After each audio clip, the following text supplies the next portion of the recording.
Hi, my name is Dominic. I live in Billings, Montana. I'm 17, and I'm transgender.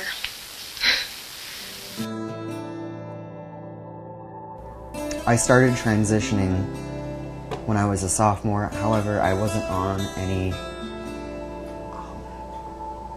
hormones, like hormone therapy or anything like that. So, I mean, I looked like I do now, but no facial hair or anything like that.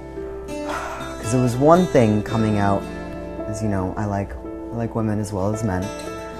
But it's a whole completely different ballpark going from, hey, I was born this way, but this isn't me. This isn't what I want. You know, she was always the tomboy of the group, and so always had her hair cut short. We knew that she was, I don't want to say different, but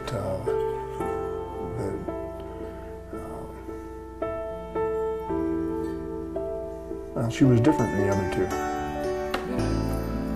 two. Things just start to change. I remember part of myself started to close off from the rest of the world. And part of that is why I went into the priesthood, because there's a certain lack of sexuality about celibacy. You just turn off that part of you. It can be easy to turn off. And, but in the end, I made a lot of promises without full knowledge, I think.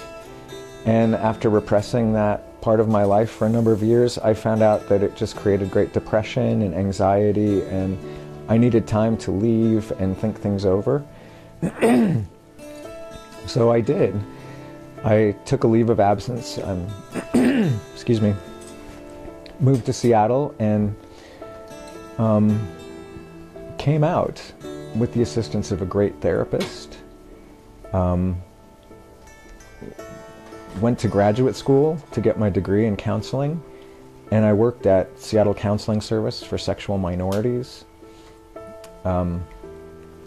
helping other people come out, helping other people deal with their issues, helping other people to not repress themselves. I started writing a lot of my poetry 2008, but I do a lot of hateful things. There's a lot of people I don't like, and I associate that with hate, anger, frustration. And it's not really directed towards anyone in particular, it's just people. I was dating this girl who went to Shepherd High School, and I graduated from West.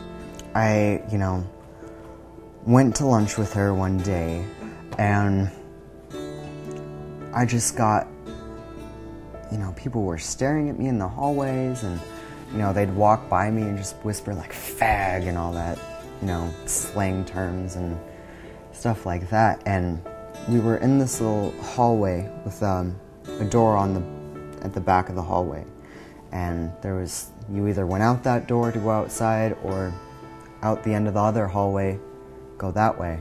Well, I'm not even kidding, all of these kids that went to this school piled at the end of this hallway, and they were so rude. I mean, it got to a point where I thought I was going to be physically attacked. I was genuinely scared for my well-being.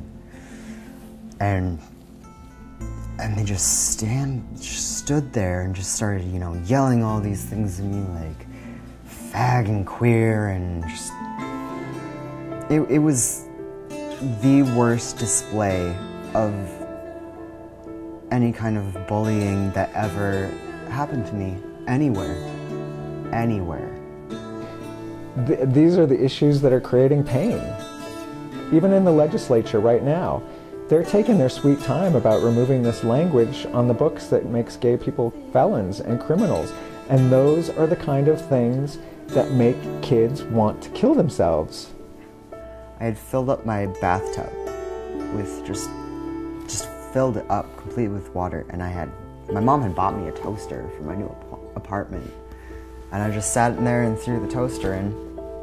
It didn't do anything, but all the like newer houses have that electrical surge protector type thing, so it didn't shock me or anything. My heart just about dropped out. I'd been through one suicide in the family, and I don't know how I would have handled that. That would have been really tough.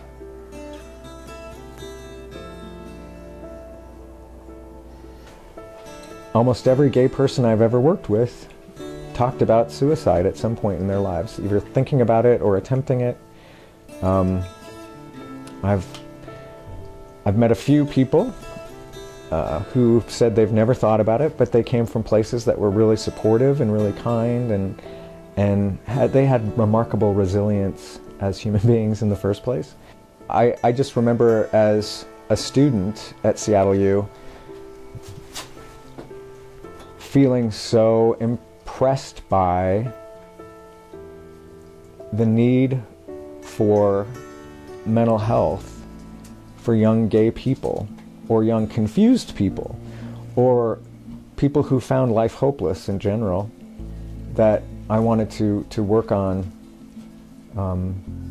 helping people not feel life was a waste, not feeling like life couldn't be lived fully and beautifully.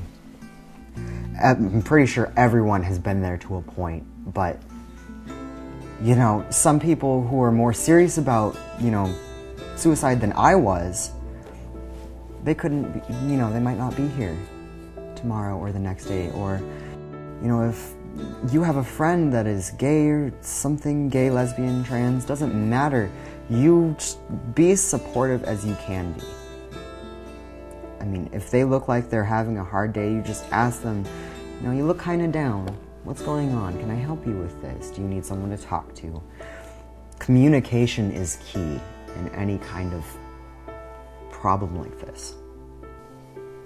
We have difficulty in the state of Montana knowing which kids are killing themselves because of sexuality. I mean, no one really writes a suicide note saying, I'm gay, I'm sorry, goodbye. Part of the reason that most kids attempt suicide if they have LGBT issues is to prevent their parents from that pain. So we don't have really good statistics, but every time I open an obituary and I see a kid in it, I can't help but wonder. Regardless, we have to stop making our perceptions of them a reason for them to live or die. And whether that's you have to be of this sexuality or of this political or of this religious persuasion, we have to love them where they are. I finally know what I am. Because at first I just thought I was like gay, like I was a lesbian.